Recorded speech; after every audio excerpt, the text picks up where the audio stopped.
What's going on, world? My name is Serial Sensei, and today I want to recommend 6 hidden gems on the Nintendo Switch that I think you should check out. Now, I don't want to keep y'all here forever, so we're just going to jump right into the video. Lucah Born of a Dream is a unique action RPG that kind of caught me by surprise, but in a good way. Now, off top, the first thing you are going to notice about this game is the art style. It's almost drawn in this doodle-like faction. They're like sketches from like a demented 5th grader. But I love the art style because it's something different from the norm, and more importantly, when in motion, the animations are pretty smooth. Now, in Lucah Born of a Dream, you'll be making your way through a very dark and daunting, hellish realm of dreams. And just for transparency, I got the bad ending when I played through this game, so I kind of feel like I need to go back and get the good ending to get the full scope of the story. But it definitely deals with some heavy themes. We got some trauma going on. We got some cult activity, some religious themes going on. A lot happening in this game.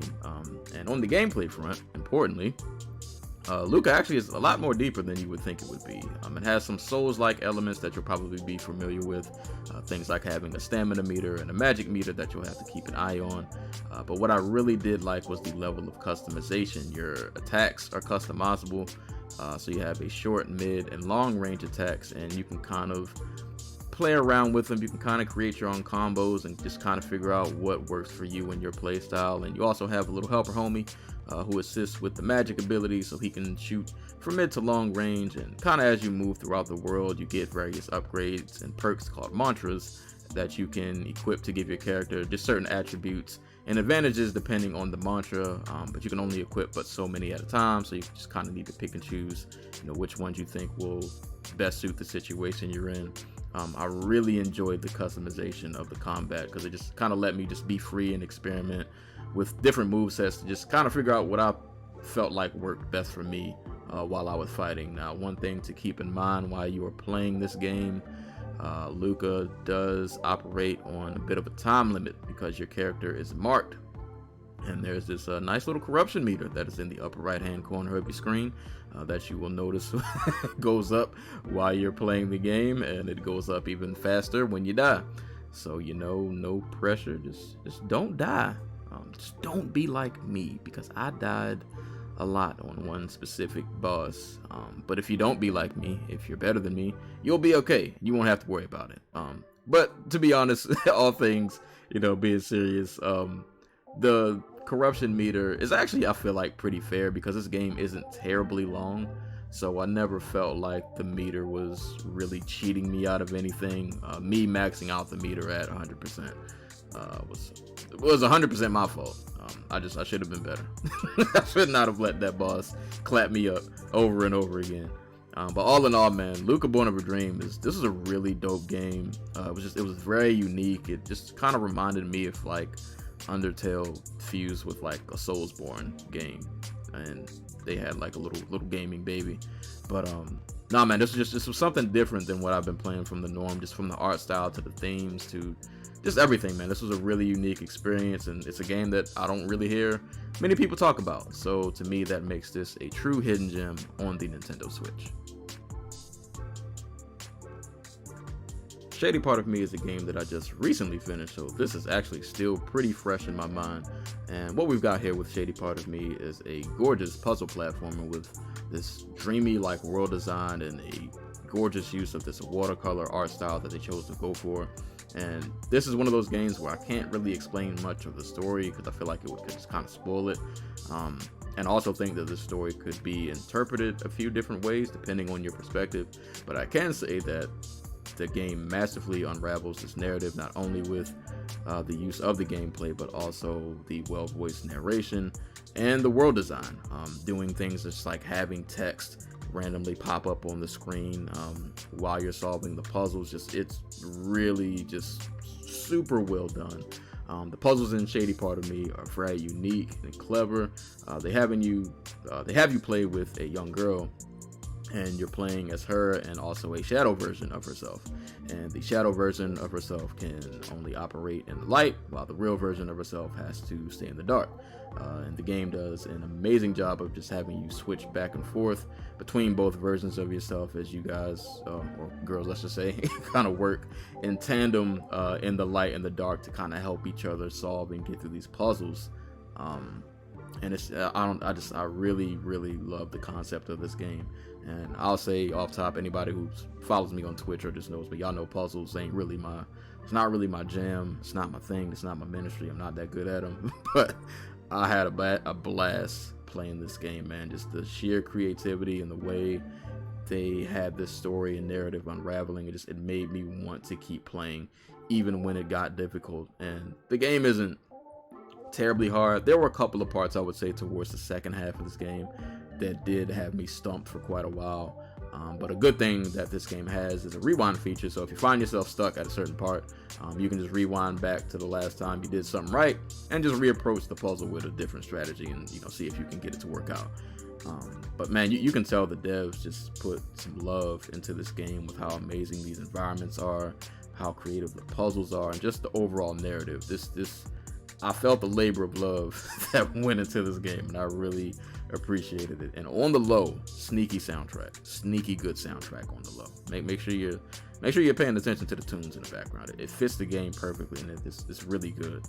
I can't speak highly enough of Shady Part of Me. This was a really dope experience. I had a blast playing this from start to end.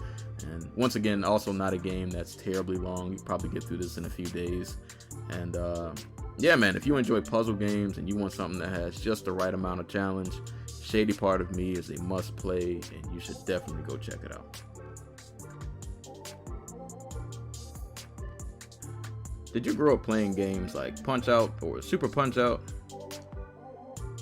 Would you like to play a game like that, but instead of being Little Mac or a random boxer, you're a duck?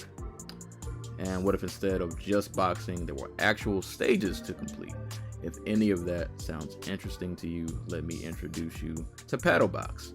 In Pato Box, you play as a duck who was once on top of the boxing world as the champion until he was betrayed by this organization known as Deathlock, and they literally stabbed him in the back and left him to die and rot away in an alley.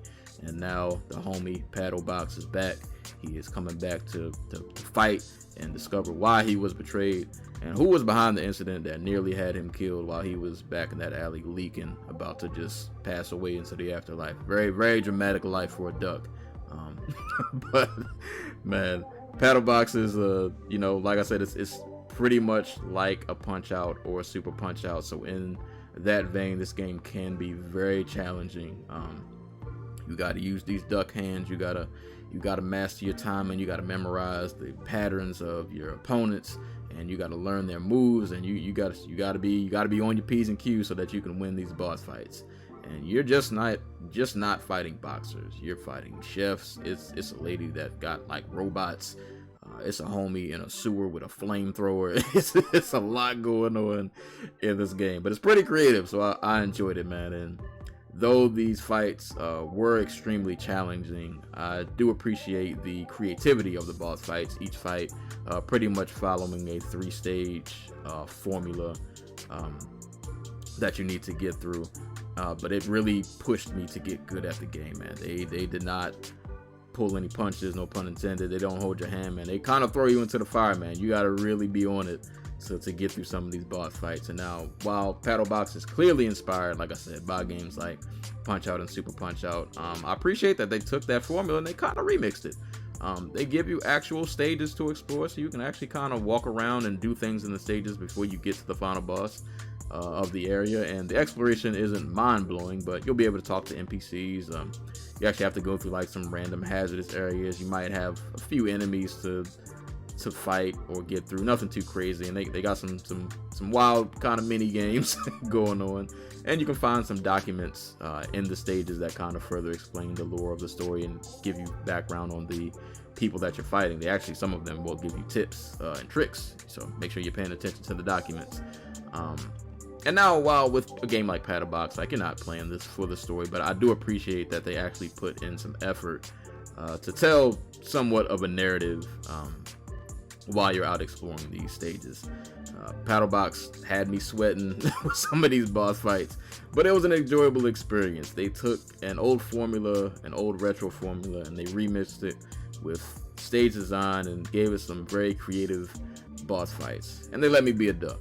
Not much else I could really ask for. There's not really a whole lot for me to elaborate on with this game. I don't know if it's for everybody, but I feel like if you grew up playing games like Punch Out and Super Punch Out back in the day, this is something that you would probably be interested in.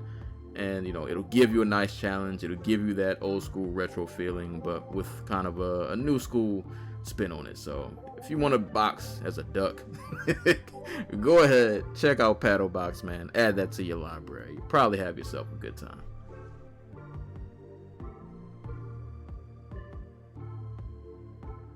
Now, when it comes to beat 'em ups, Fight and Rage may not have the accolades or the recognitions as some of the more popular beat 'em up games in the genre. Games such as Streets of Rage 4, TMNT Shredder's Revenge, or even a game like River City Girls. But in my opinion, when it comes to gameplay, it is just as good, if not better, than some of its contemporaries. Fight and Rage is a side-scrolling action beat 'em up where you get a choice of 3 characters. We've got Gal, F. Norris, and the big homie Ricardo, all who have their own distinct fighting styles and advantages, which you'll get to see as you pick them and play with them, and you can kind of see which one you think fits you best. For a beat 'em up, Fight and Rage has a pretty deep combat system. Like, the amount of combos and throws and special attacks, you can really throw some hands in this game. And they've even got a parry system in here, so you got so many different ways to attack, so many ways to string combos together, aerial attacks, it's a lot. It's so much fun. And also, what I love about Fight and Rage, aside from the combat, is throughout the stages, you have different side paths that you can take. So each run of your game will not be the same. And this game actually does have multiple different endings. So you can take a different path that you didn't go to before, and it might lead to you fighting an enemy you didn't get to see the first time, or you might encounter a new boss fight, or just a new area in general. And it gives this game an insane amount of replay value, not to mention all of the things that you can buy in the shop, which range from additional costumes to bonus game modes. There's so much to do in this game, and you won't mind doing it, because the entire time you'll be too busy having fun stringing these 100-hit combos like you see me doing on the screen. You see me, I'm out here in these streets fighting and raging, doing my thing, having a blast out here. But bro, no, this game is fire. Like, this is legit. I'm not exaggerating. This is one of the best beat 'em ups I've ever played from start to finish. This is chef's kiss. Like, in terms of gameplay for beat 'em ups, it really doesn't get much better than this. It also has a really dope soundtrack. I don't tend to like big bulky characters, so Ricardo's not really my jam, but Gal and F. Norris, on point with the hands and the feet. I'm telling you, once you get the master in these combos and you learn how to string them together, you finna be putting hands and feet on everybody, and it is going to be a blast. And it also helps that the game looks good, it handles really well. Like I said, the soundtrack is pretty good, and it's not a super long game, so it doesn't really overstay its welcome. But with a game like this, it couldn't overstay its welcome, because the gameplay is so good. Like, this is just some of the best beat 'em up combat I think I've ever played. And like I said, I'm not exaggerating. These hands that you were throwing in this game, it's great, man. I love that beat 'em ups have been having this just kind of resurgence in the last couple of years, and this is one that you absolutely need to have. So if you enjoy beat 'em ups, if this is your jam, if these are the kinds of games like me that you grew up on, Fight and Rage is an absolutely must own on the Nintendo Switch, and this is a true hidden gem that you definitely need to have in your collection.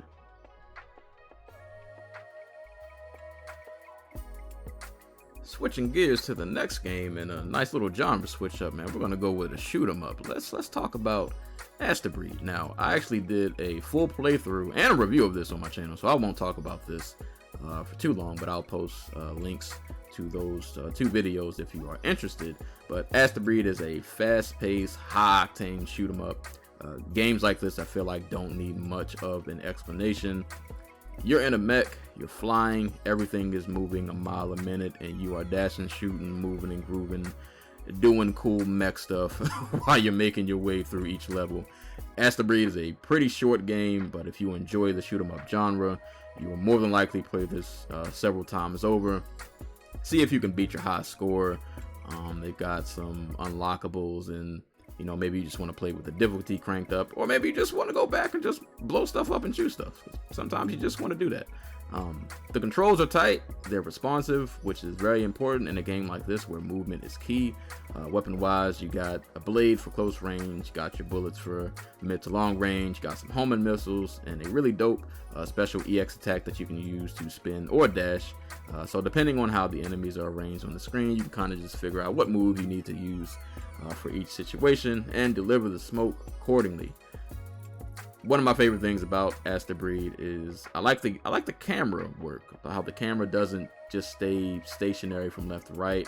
It does these kind of like cinematic shifts that actually do kind of impact the gameplay a bit, depending on what vantage point this camera switch is gonna give you. So I thought that was just a nice touch to add on the game and mix things up gameplay wise. And like I said, man, I feel like this kind of game just doesn't really there's not really much else to say. There's a story here, but it's not nothing crazy. You're not playing this for no story. But it's cool, I guess. But it's just it's one of them nice, just quick pick-me-up games. Like, I just want to play this and play something for a couple of minutes and put the controller down. It'll give you a nice, just quick little shot of adrenaline. So if you like shoot 'em up games, if this is your kind of thing, if you just want to play something real quick that you can pick up and not really have to think about what you're doing, Astebreed might be something for you. Go check it out.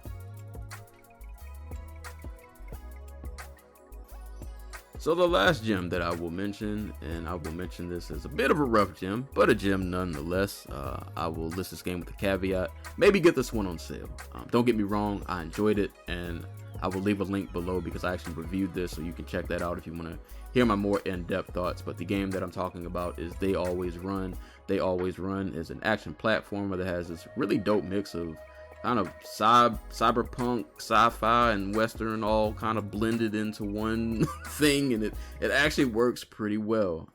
You play as a bounty hunter named Aiden, who is in the typical bounty hunter life. He has some things happen to him in the beginning of the game, and he's basically spending the rest of the game trying to figure out the who, what, when, where, and why of why these things happen to him.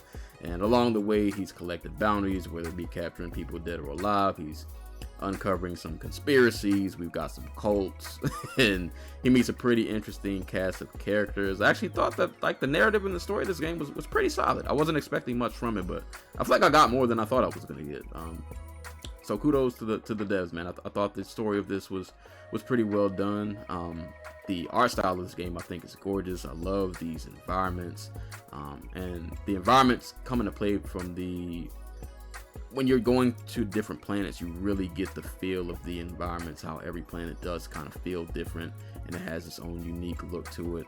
And I love the game. It does these cinematic like pan outs, so you really get to see how gorgeous these backgrounds look. And Aiden's character design I think is really dope. The animations of the game with the combat is fluid. The hits feel impactful.